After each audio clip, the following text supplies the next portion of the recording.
Ошто өлкө аймагындагы жаңылыктар топтому менен эфирде Ош жаңылыктары, студияда Самара Ашырбаева. Саламатсыздарбы? Алгач бүгүнкү чыгарылыштын кыскача топтому.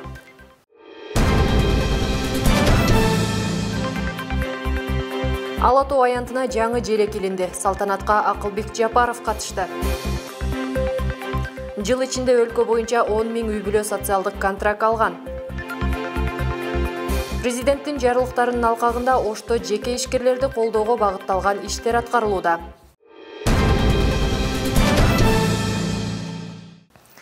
Бишкектеги Ала Тоо аянтында жаңы желек салтанаттуу көртөрүлдү. Аземге Кыргызстандын министрлер кабинетинин төрагасы Акылбек Жапаров катышты. Эске салсак, президент Садыр Жапаров 2023 жылдын 22 декабрында Жогорку кеңеш тарабынан кабыл алынган Кыргыз Республикасынын мамлекеттик символдору жөнүндө мыйзамга өзгөртүүлөрдү киргизүү тууралуу мыйзамга кол койгон. Мыйзам Кыргыз Республикасынын мамлекеттик башкы символдорунун бирин, Кыргыз Республикасынын туусун жакшыртуу максатында кабыл алынган. Кабыл алынган мыйзам менен желектеги күн нурунун толкун сымал формасы түз болуп өзгөртүлгөн. Саламаттыкты сактоо министри Алымкадыр Бейшеналиев кыргызстандыктарды COVID-19 каршы эмдөөдөн өтүүгө чакырды. Бул тууралуу министрликтен билдиришти. Кыргызстанда COVID-19 боюнча абал туруктуу, бирок дүйнөлүк саламаттыкты сактоо уюму бардык өлкөлөрдө бет кап тагынууга жана COVID-19 каршы эмдөө алууга чакырат. Мен да бүгүн эмдөө алдым жана бардык кыргызстандыктарды эмдөө алууга чакырам. Биз бардыгыбыз вакцина менен алдын ала турган оорулар менен, анын ичинде COVID-19 менен күрөшүүнүн эң натыйжалуу ыкмаларынын бири эмдөө экенин түшүнүшүбүз керек. Эмдөө оорулардан коргой алат жана вирустук жуктуруп алуу коркунучун бир топ азайтат деп белгиледи Алымкадыр Бейшеналиев. Бүгүнкү күндө Кыргызстанда дүйнөлүк саламаттыкты сактоо уюму тарабынан алдын ала квалификацияланган жарактуулук мөөнөтү 2024 жылдын июнь айына чейин болгон 150 000 доза көлөмдөгү Синовак вакцинасы бар. 2024 жылдын биринчи кварталында Pfizer вакцинасынын 20 000 дозасын келиши күтүлүүдө. Быйылкы жылы республика боюнча 10 000 үй-бүлөгө 100 000 сомдук социалдык контракт берилген. Анын ичинен 2612 үй-бүлө Ош облусунан. Социалдык контракт алгандардын басымдуусу мал чарбачылыгын жанданткан. Долбоордун алкагында кошумча жаңы жумуш орундары түзүлүп, аз камсыз үй-бүлөлөрдүн жашоосу жакшырып жатат. Жаркынай Топчубаева Кара Суу районунун Жаңарык айылынын тургуну, 4 баланын энеси. Буга чейин 4 баласына мамлекеттен берилген жөлөк пул алып келсе, өз каалоосу менен социалдык контракт долбоорунун негизинде 100 000 сом алган. Бул каражатка саан уй торпогу менен сатып алган. Мен 4 балам бар. Айына ар бир балама 1200дөн алчу элем. Анан ошо жөлөк пул алып, уй алдык. 100 000 торпогу менен. Балдарым сүт ичип, ашыкчасын сатып пайдаланып атабыз. Ошо 100 000 бергенде эле алганбыз. Аяк биягы немеде алганбыз да, июньдарда алганбыз, бир 6 айдан өтүп калды.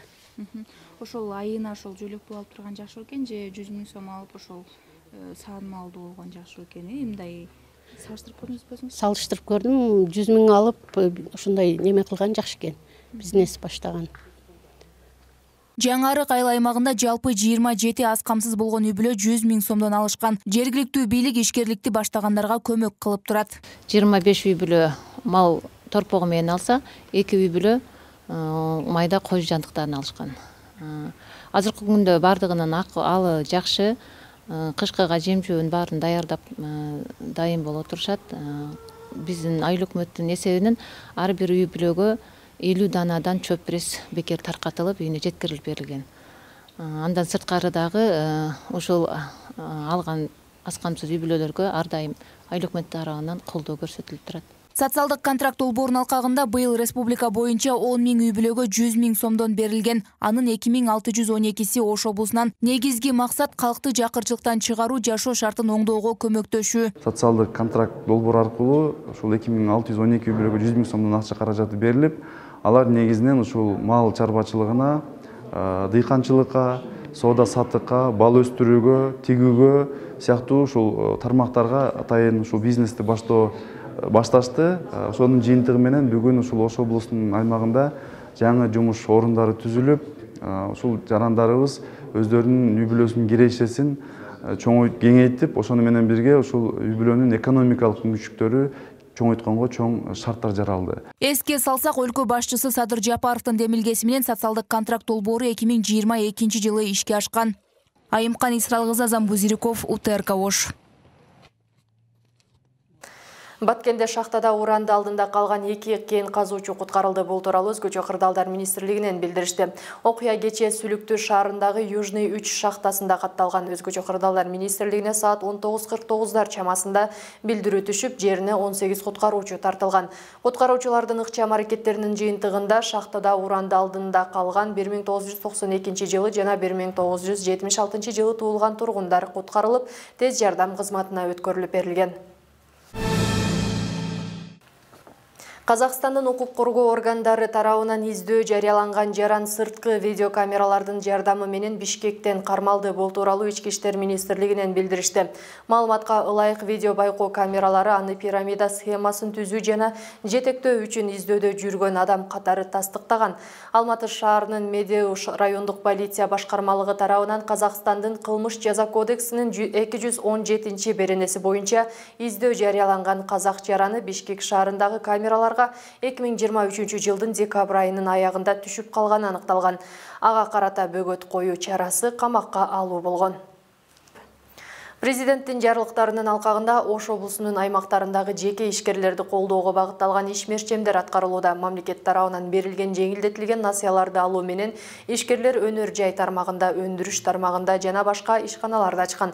Анын алкагында жарандарга жумуш орундары түзүлүп, иштеп жатышат.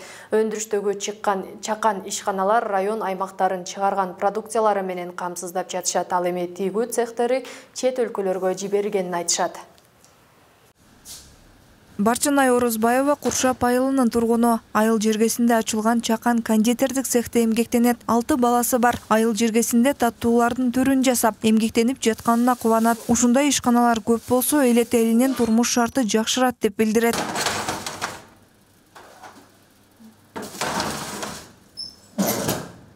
Биз үчүн көбүрөөк болсо аябай жакшы болот эле. Дагы ачылса экен дейбиз, күчүбүз жетет, иштегенге көзүбүз деле жетет, иштегенге болсо дагы иштейт элек. Чоңойсо анда жакшы, чоңураак ишкана болсо, көбүрөөк адам болуп, күлүп жайнап, сүйлөшүп иштегенгечи азыр аз адам болгон үчүн ошо күчүбүз жетишинче аракет кылып иштеп жатабыз. Жаңыдан ишмердүүлүгүн баштаган бул кондитердик цехте 20га жакын жумушчу иштейт. 2 бөлүмү бар. Шириндиктердин 6 түрүн чыгарат. Чыгарылган продукциялары Өзгөн районунун базарларын тейлейт. Куршап айыл аймагында быйыл ачылган ишканалардан түшкөн салыктын эсебинен дотациядан чыккан. Бул жылы аймакта 7 ишкана ачылган. Анан быйылкы жылы дагы 7 өнөр жай ишканасы ачылып, 287 жараныбыз иш орду менен камсыздалды.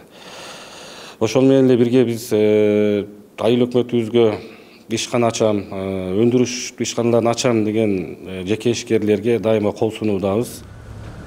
Ал эми Өзгөн районунун аймагындагы тургундарга жумуш ордун түзүү жаатында жеке ишкерлерге колдоолор көрсөтүлгөн. Алсак жеңилдетилген насыяларды берүү менен катар жергиликтүү бийлик тарабынан керектүү колдоолор көрсөтүлгөн. Анын натыйжасында жалпы жыл башынан бери 12 ишкана ачылды. 1000ден ашуун жумуш орун түзүлдү. Ачылган ишкананын экөөсү текстил тармагында жеңил өнөр жайы, бирөөсү айыл чарба багытында иштеп жатат.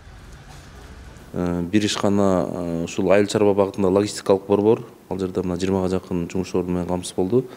Калгандары ушул таш кесүү өнөр жай ишканаларында болду. Ушул асфальтобетонный завод, негизинен ушул сары ташка байланыштуу көп ошо цехтер ачылды да, жалпысынан ошо район боюнча. Андан тышкары жанакы чакан орто бизнесте дагы көп ишканалар ачылды. Эми биз ушул чоң көлөмдүү ишканалар жөнүндө гана сөз кылдык. Аны менен бирге 9 айдын жыйынтыгы менен өнөр жай багытында 60га жакын ишкана ачылды. Облустун райондорунда 2000ге жакын жаран жумушка орношкондугу тууралуу каттоого алынган. Зарина Рахманбердиева, Муслим Ахметжанов, ОТРК Ош. Сауд Арабия падышачылыгы 2024 жылы Кыргызстанга ажылык үчүн 60 квота бөлді. Бұл туралы Қырғызстан мусулмандарының Азіреті Муфтийи Замир Ракиевтің падышалықтың ажылық министрінің орынбасары доктор Абдел Фатах бин Сулейман менен болған жолығушусунда белгілі болды. Қырғызстан мусулмандарының дин башқармалығынан билдиришкендей, падышалықтың өкілі Қырғызстан 2023 жылы ажылықты жақшы уюштургандыгын белгиледи. Бүгін 8 январда 2023-2024 оқу жылына жогорку окуу жайларга кышкы кабыл алуунун экинчи туруна каттоо башталды. Бул тууралуу Билим берүү жана Илим министрлигинен билдиришти. Сынакка каттоо 10 январь күнү саат 14:00 аяктайт. Кабыл алууга сунушталган абитуриенттердин тизмеси 11 январь күнү саат 9:00 чейин жайгаштырылат. Кабыл алууга сунушталган абитуриенттер окууга болгон каалоосун 13 январь саат 16:00 чейин тастыктоосу керек.